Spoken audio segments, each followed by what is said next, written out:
Au bourg de Luodian, à Lu, Wang Zifu avait perdu son père de bonne heure. D'une intelligence exceptionnelle, il avait obtenu le grade de bachelier à 14 ans. Sa mère le chérissait plus que tout au monde, au point de ne pas lui permettre de se promener à sa guise dans la campagne ou les faubourgs.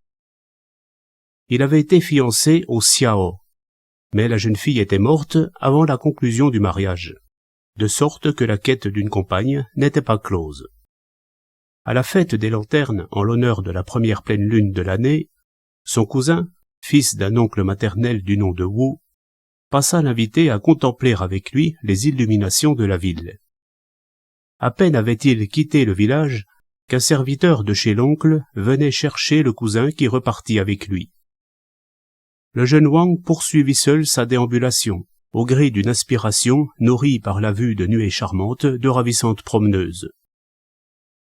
Il y avait en particulier une jeune demoiselle qui tenait la main d'une servante et roulait entre ses doigts une branche de prunier en fleurs.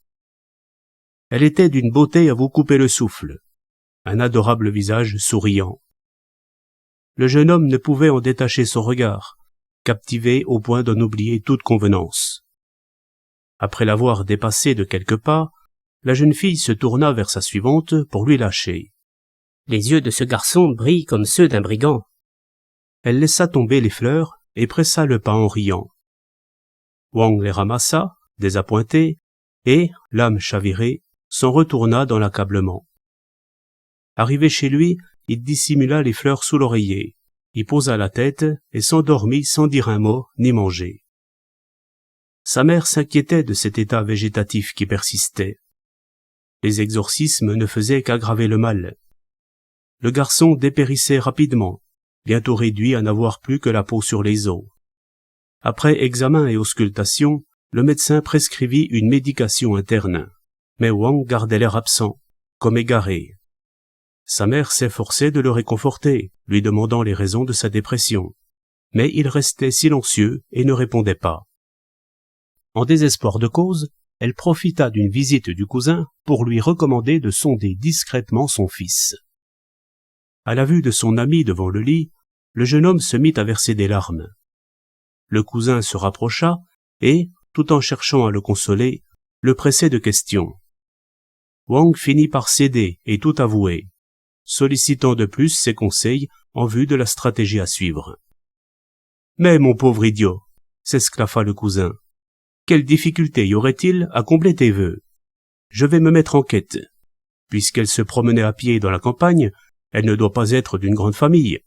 Il te faut d'abord guérir. Pour le reste, je m'en charge. » À ces mots, le visage du malade se détendit enfin en un large sourire. Le cousin ressortit de la chambre, prévenir la mère qu'il se rendrait chez la belle inconnue. Mais il ne put en trouver la moindre trace en dépit de recherches poussées.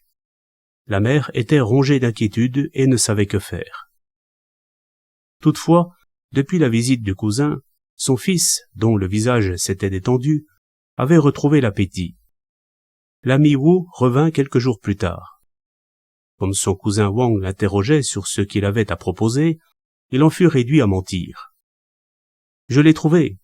Moi qui me demandais qui ce pouvait être, eh bien, c'est l'une de nos jeunes cousines, la fille d'une sœur de ta mère, et qui n'est pas mariée. Quoi qu'on ait contre l'union de parents proches, si tu te déclares, il n'y a aucune raison de ne pas se mettre d'accord. »« Où habite-t-elle » demanda Wang, la mine réjouie, débordant de joie. « À une trentaine de lis d'ici, du côté des montagnes, vers le sud-ouest. » Après avoir acquiescé la énième recommandation de Wang, le cousin Wu s'en fut avec le sentiment de la mission accomplie. Le jeune homme commença dès lors à se sustenter de mieux en mieux. Vint le jour où il fut complètement rétabli. Il fouillait souvent sous l'oreiller pour contempler les fleurs dont les pétales n'étaient pas tombés, bien qu'elles fussent toutes desséchées. Ses pensées s'y attachaient. Les manipuler était comme revoir la personne dont il était éperdument amoureux. Le cousin ne revenait pas. Étonné et inquiet, Wang finit par lui envoyer un pli pour l'en prier. Peu enclin à se rendre à la convocation, Wu s'y déroba en invoquant un quelconque prétexte. Indigné, l'amoureux retomba dans l'accablement et la morosité, Redoutant une rechute, sa mère s'empressa de lui parler de mariage, mais chaque fois qu'elle abordait ce sujet, il secouait la tête, refusant d'envisager quelque autre solution et n'attendant que le jour où il reverrait le cousin. Ce dernier ne donnait plus le moindre signe de vie, redoublant l'amertume et le ressentiment que Wang éprouvait à son égard.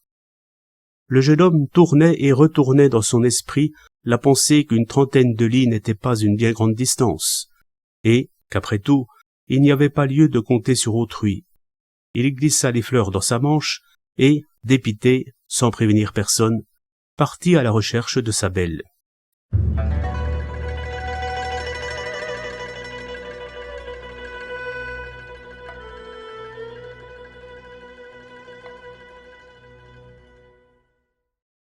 Marchant seul dans la solitude, il ne voyait personne à qui demander son chemin. Il se dirigeait vers les montagnes au sud. Au bout d'une trentaine de lis, il parvint à un enchevêtrement de montagnes étagées sous l'azur d'un air vivifiant, dans le silence d'un domaine inaccessible que seuls atteignaient les oiseaux. Plongeant le regard vers le fond de la vallée, il distingua confusément un hameau perdu entre les arbres et les taillis fleuris.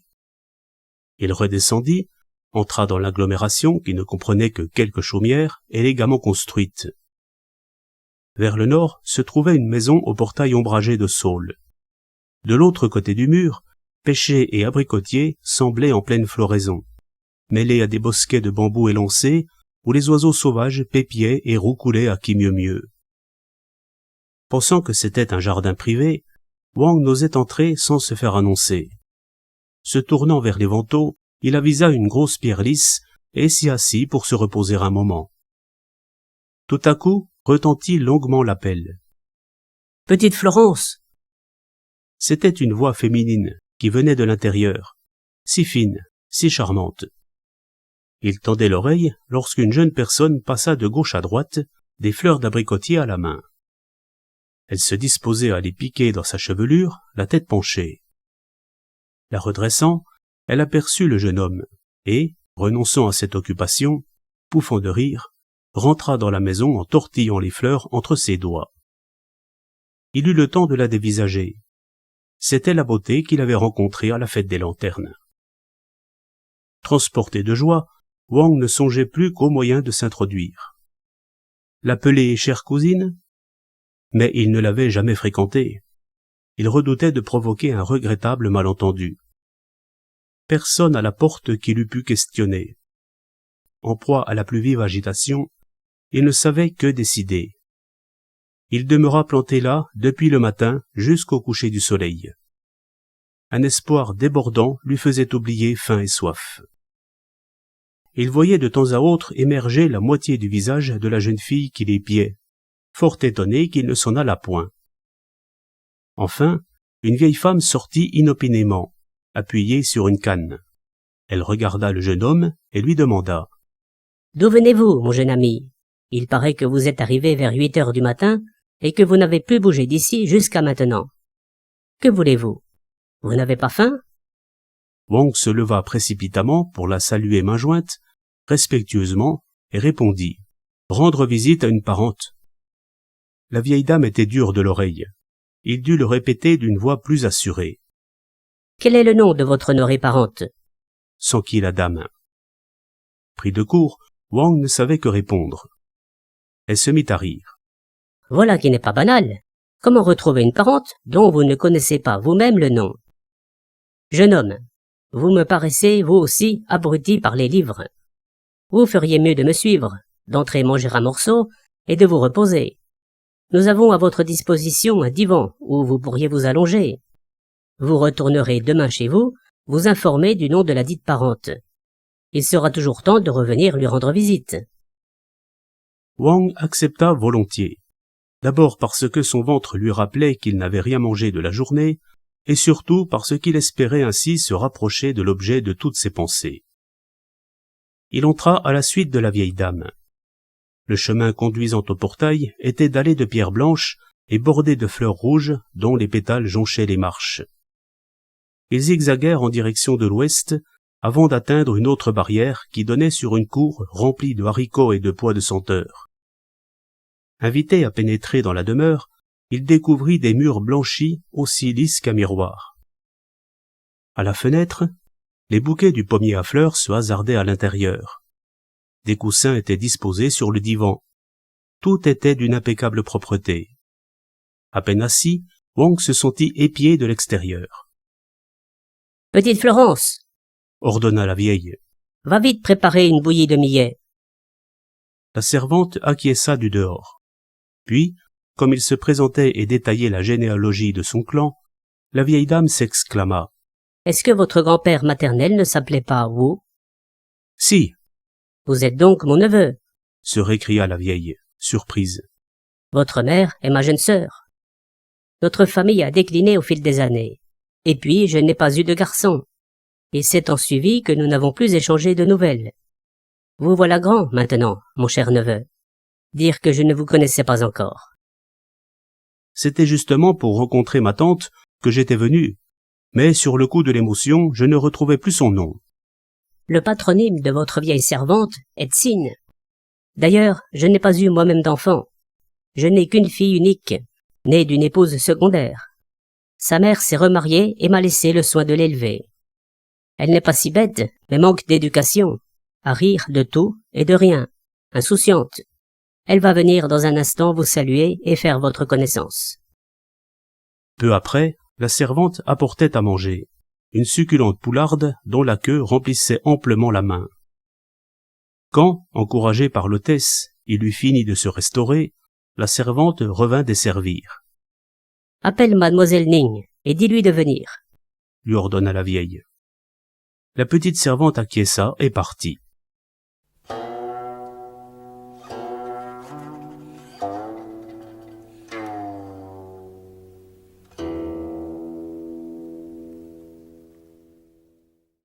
Un bon moment plus tard, se fit entendre un bruit confus de rires étouffés derrière la porte. « Bébé Ning, ton cousin est ici. » lui cria la tante. Ce fut derrière le ventail une cascade de rires sans fin.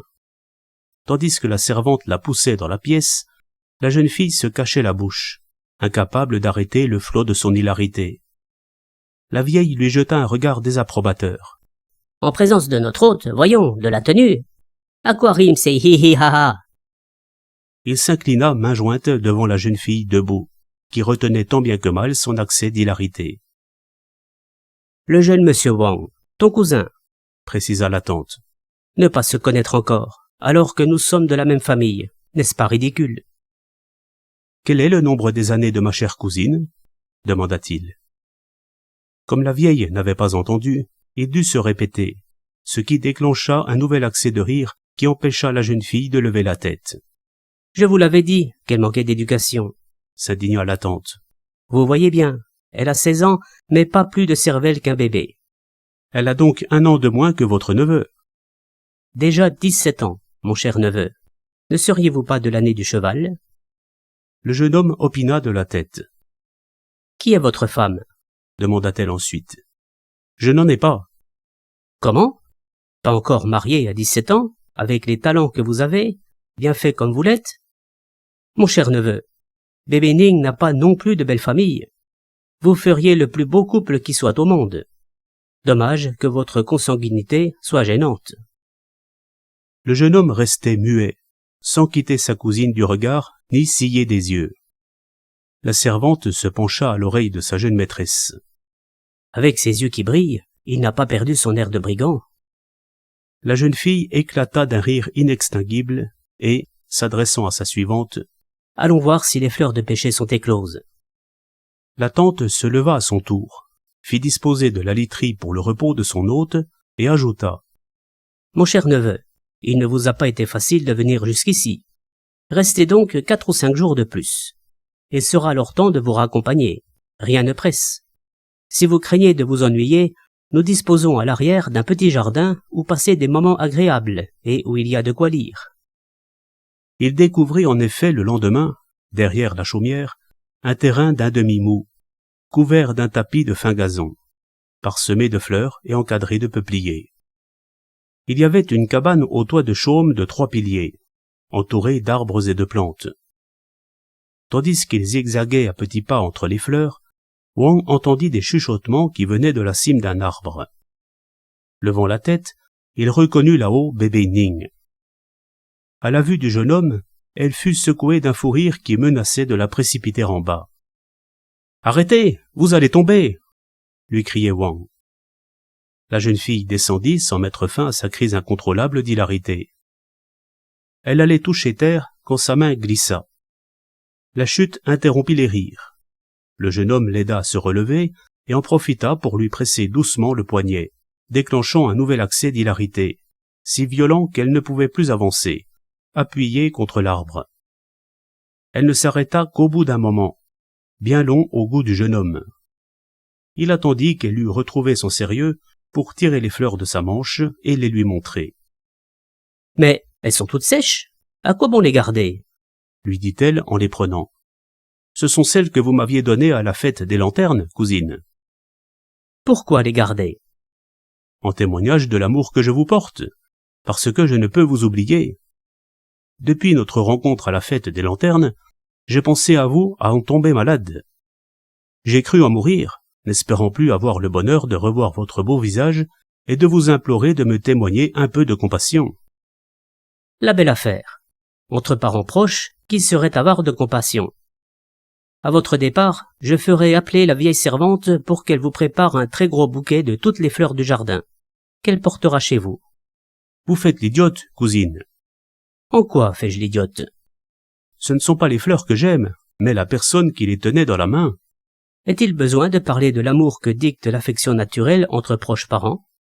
L'amour dont je parle n'est pas celui qu'entraînent les liens de parenté, mais celui qui unit les époux. Quelle différence? La nuit, on partage l'oreiller et la même natte. La jeune fille pencha la tête, songeuse. Il n'est pas dans mes habitudes de dormir avec des inconnus. Elle n'avait pas fini sa phrase que la servante réapparaissait furtivement, plongeant dans la panique le jeune homme qui s'éloigna.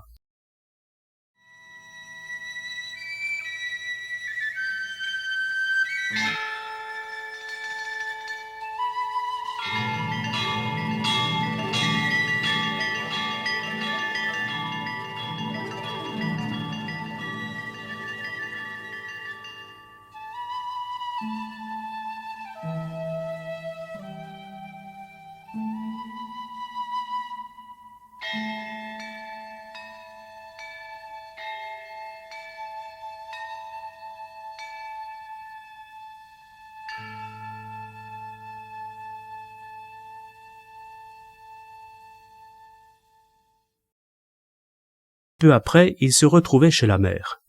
« Où étiez-vous passé ?» demanda-t-elle.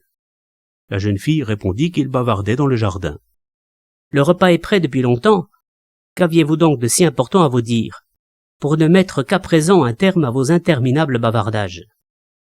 Mon grand cousin aurait aimé que je couche avec lui. » Elle n'avait pas fini sa phrase, que le jeune homme, affreusement gêné, la fixait d'un regard anxieux.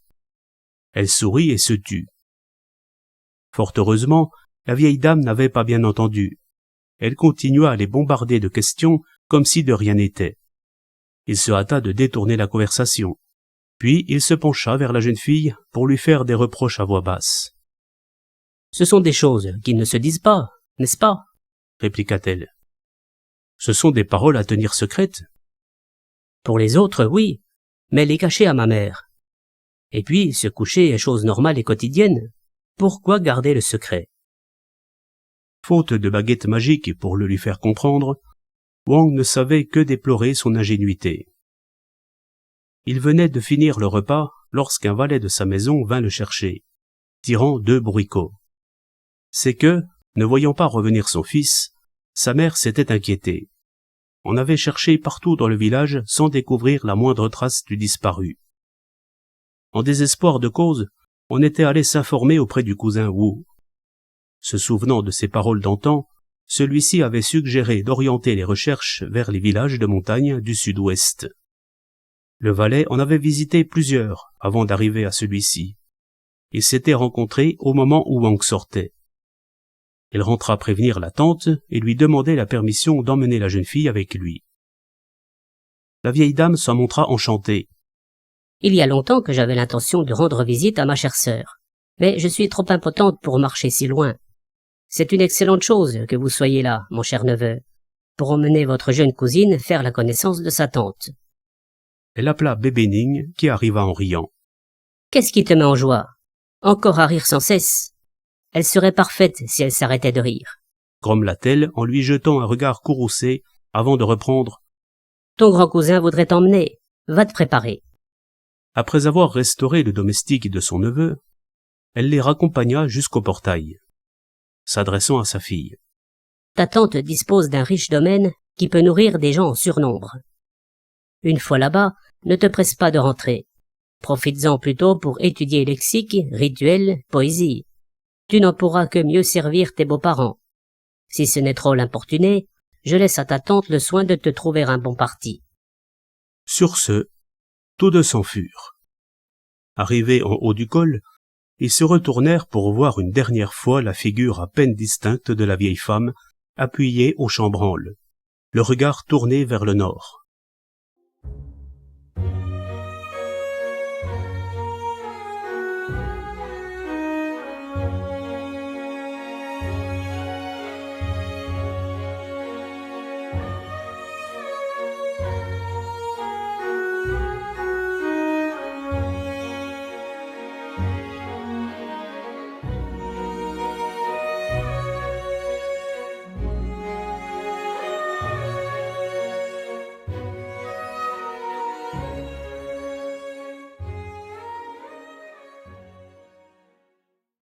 Quand ils rejoignirent le domicile de Wang, sa mère eut la surprise de découvrir l'aimable beauté qui le suivait. Elle ne l'eut pas plutôt vue qu'elle demanda qui elle était. « Une cousine, votre nièce, » répondit le fils. « Ce que t'avait dit ton cousin n'était que mensonge, » objecta la mère. « Je n'ai pas de grande sœur. D'où me viendrait cette nièce ?» Elle interrogea la fille. « Il est vrai que je ne suis pas né de celle que j'appelle maman. Père était du clan des Tsin. J'étais dans les langes à sa mort.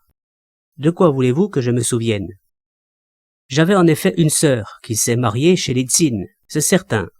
Mais il y a longtemps qu'elle n'est plus.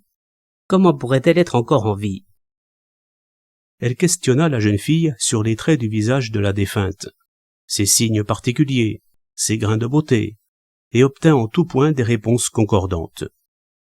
Elle n'en demeurait pas moins dans le doute. Tout cela est exact. Mais elle est morte il y a longtemps. Comment pourrait-elle être vivante? Elle était plongée dans la plus grande perplexité lorsque le cousin Wu se présenta.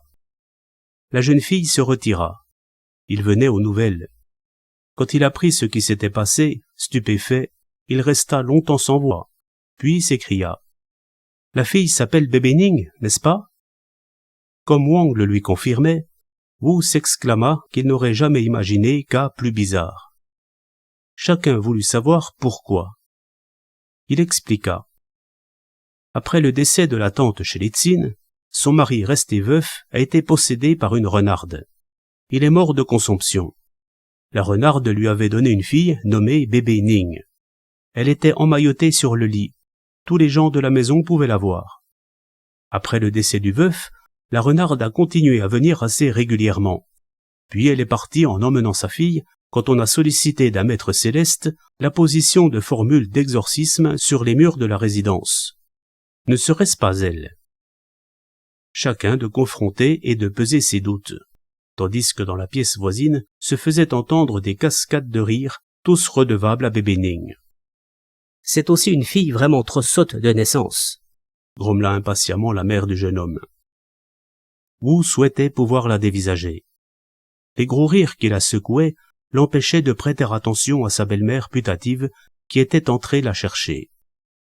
Il fallut que cette dernière la pressât vivement de sortir pour que la jeune fille, au prix de difficiles efforts, contint son hilarité et quitta la pièce après être restée un bon moment face au mur pour retrouver le calme. À peine avait-elle tiré sa révérence qu'elle faisait demi-tour, se retirait précipitamment dans la pièce d'où elle venait et donnait libre cours à de nouveaux éclats de rire, assurément contagieux puisque toutes les femmes présentes y firent écho. Le cousin Wu proposa d'élucider le mystère et de jouer le rôle de l'entremetteur, le cas échéant. Il chercha l'endroit où devait s'élever le hameau, mais n'y trouva pas la moindre trace de chaumière. Ce n'étaient que fleurs de montagne disséminées çà et là. Il se souvint que la tombe de la tante ne devait pas être bien loin, mais où, il était impossible de le savoir avec certitude, depuis que le tumulus avait disparu. L'étrangeté de la situation lui arrachait des soupirs. Il se retourna bredouille. La mère avait de fortes raisons de les suspecter d'être des revenantes. Elle entra rapporter à Bébénigne ce que Wu lui avait raconté de sa vaine expédition. La jeune fille ne manifesta pas la moindre surprise, ni l'ombre de quelque tristesse, alors que chacun se désolait qu'elle fût sans famille. Elle accueillait tout ce qu'on pouvait lui dire en riant stupidement, sans autre réaction. La mère l'invita à se coucher en compagnie de sa fille plus jeune. Bébénigne venait prendre des nouvelles de la vieille femme dès la fraîcheur de l'aurore, et se révélait d'une dextérité incomparable dans les travaux d'aiguille. Mais elle aimait par-dessus tout rire. On avait beau le lui interdire, rien ne pouvait l'arrêter. Toutefois, elle était si gracieuse que ses accès de folilarité n'enlevaient rien à son charme. Tout le monde l'aimait bien. Les jeunes femmes du voisinage se disputaient le privilège de le recevoir.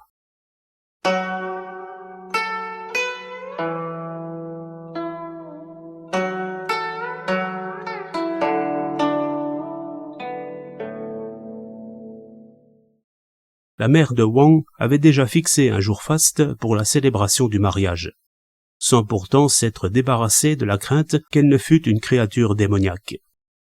Elle l'épiait subrepticement au soleil, mais ne décelait pas la moindre anomalie dans son ombre. Le grand jour arrivé, on lui fit accomplir les rites du mariage en costume d'apparat. Elle riait si fort qu'elle avait peine à se prosterner et à se relever. Finalement, il fallut y renoncer. Le mari redoutait que dans son ingénuité, elle ne révélât les secrets les plus intimes de l'alcôve, mais elle se montra d'une discrétion parfaite, se gardant d'en souffler mot. Chaque fois que sa belle-mère était d'humeur maussade, il suffisait qu'elle se présentât et que, d'un éclat de rire, elle détendit l'atmosphère. Quand l'une des servantes risquait le fouet pour quelque faute mineure, elle la suppliait d'intervenir auprès de la maîtresse. La coupable se voyait accorder audience et était régulièrement pardonnée. Son amour des fleurs était une véritable passion. Elle en cherchait partout, chez les amis comme chez les parents. Elle allait jusqu'à mettre des bijoux en gage, à l'insu de tous, pour se procurer des graines exceptionnelles, si bien qu'en quelques mois, ce ne fut que fleurs du perron à la clôture et aux latrines. Il y avait au fond du jardin une tonnelle de rosiers grimpant tout contre la maison du vieux voisin, du côté de l'ouest. Elle y grimpait souvent et aimait cueillir des roses pour les piquer dans sa coiffure. Chaque fois qu'elle la surprenait ainsi perchée, sa belle-mère la grondait, mais sans parvenir à lui faire abandonner cette façon cavalière de se comporter.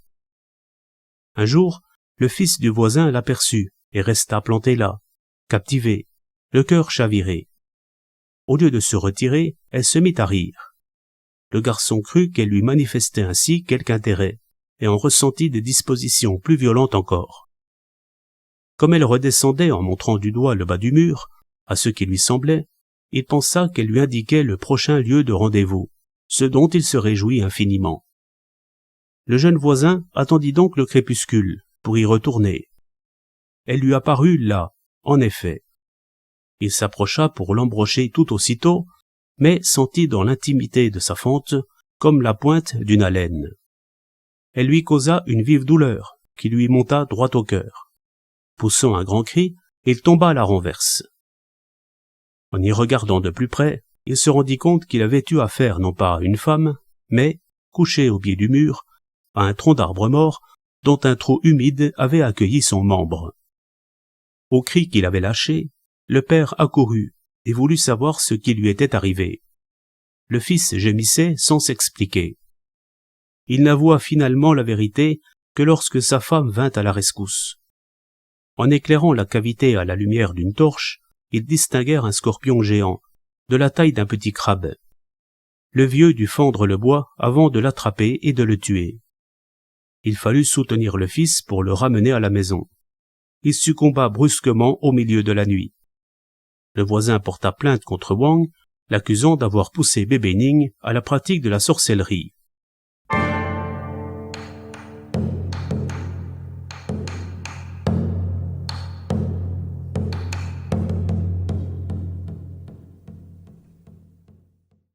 Le sous-préfet était un admirateur des talents littéraires du jeune homme. Persuadé de la conduite irréprochable de l'accusé, ce fut le voisin qu'il déclara coupable de calomnie. Il l'aurait condamné à la bastonnade sans l'intervention du jeune homme, qui obtint la relaxe. « Folle que tu es !» reprocha la belle-mère à bébé Ning. « Je savais que le malheur te guettait derrière ton excessive gaieté. Heureusement que la perspicacité providentielle du sous-préfet t'a épargné toute implication. Un juge communément obtus t'aurait sûrement fait arrêter et comparaître publiquement. Quelle honte cela aurait été pour nous, mon enfant, devant parents et voisins. » La jeune femme prit un air sérieux et promit de ne plus rire. « Le rire est le propre de l'homme, mais il ne faut s'y livrer qu'à bon escient, » insistait la belle-mère. Bébé Ning ne se remit dès lors plus jamais à rire. Même si on l'y provoquait délibérément, elle gardait le sérieux jusqu'au bout. Elle ne prenait pas pour autant un air triste. Un soir, elle fondit en larmes devant son mari interloqué. « Naguère, lui dit-elle en sanglotant, nous nous connaissions si peu que je redoutais de t'effrayer en t'en parlant. Maintenant que je constate que ta mère et toi me témoignez une affection imméritée et sans arrière-pensée, il ne saurait y avoir d'inconvénient à le dire franchement. Je suis né d'une renarde. En me quittant, ma mère m'a confié à une revenante. Si je connais le jour d'aujourd'hui, c'est grâce à plus de 10 ans de soins dévoués de sa part. Je n'ai pas non plus de frère et ne peux compter que sur toi. Ma vieille mère adoptive demeure au flanc de la montagne, solitaire et abandonnée de tous. Personne pour la prendre en compassion et la placer dans le caveau de famille. Elle s'en lamente au fond des 9 sources. Si tu ne rechignes pas trop à la dépense, je t'en prie, dissipe la rancœur de ma chère disparue sous terre. Je ne peux supporter l'abandon où j'ai laissé celle qui m'a élevé. » Wang lui promit de faire le nécessaire, mais il s'inquiétait de ne pouvoir retrouver la tombe perdue dans les broussailles. Elle se contenta de lui répondre de ne pas se faire de soucis à ce sujet. Le jour venu, les époux chargèrent le cercueil sur une voiture et partirent. La jeune femme sut indiquer l'endroit exact de la tombe dans l'étendue déserte aux bosquets épars. Ils y trouvèrent le corps qui gardait encore la peau sur les os. Bébé Ning embrassait le cadavre en pleurant violemment. Ils ramenèrent ensemble la morte, cherchèrent la tombe d'Etzin et l'inhumèrent auprès de son mari. Cette nuit-là, Wang rêva que la vieille venait lui exprimer sa gratitude. Au réveil, comme il le lui rapportait, sa femme lui dit « Je l'ai vue moi aussi, mais elle m'avait recommandé de ne pas te faire peur. » Le jeune homme regrettait de ne pas l'avoir retenue. C'est un spectre, lui fit valoir bébé Ning. Avec le monde qu'il y a ici, le souffle yang des vivants aurait été trop puissant pour qu'elle puisse rester bien longtemps. Comme il demandait ce qu'était devenue la petite Florence, elle expliqua. C'est aussi une renarde très délurée que ma mère avait laissée pour veiller sur moi. Chaque fois qu'elle mettait la main sur des friandises, elle me les donnait. Aussi, le souvenir de ses bontés n'a pas quitté mon cœur. J'ai demandé de ses nouvelles à ma mère renarde hier. Elle m'a dit qu'elle s'était mariée.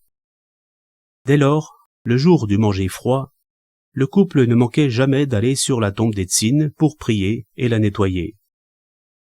1 an plus tard, bébé Ning donnait naissance à un garçon. Quand on le portait, il ne manifestait pas la moindre crainte, même dans les bras d'étrangers. Il riait dès qu'il voyait qui que ce fût.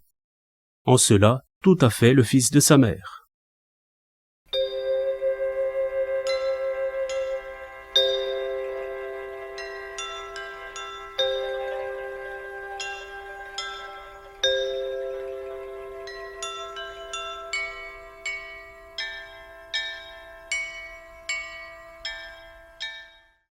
Le chroniqueur de l'étrange.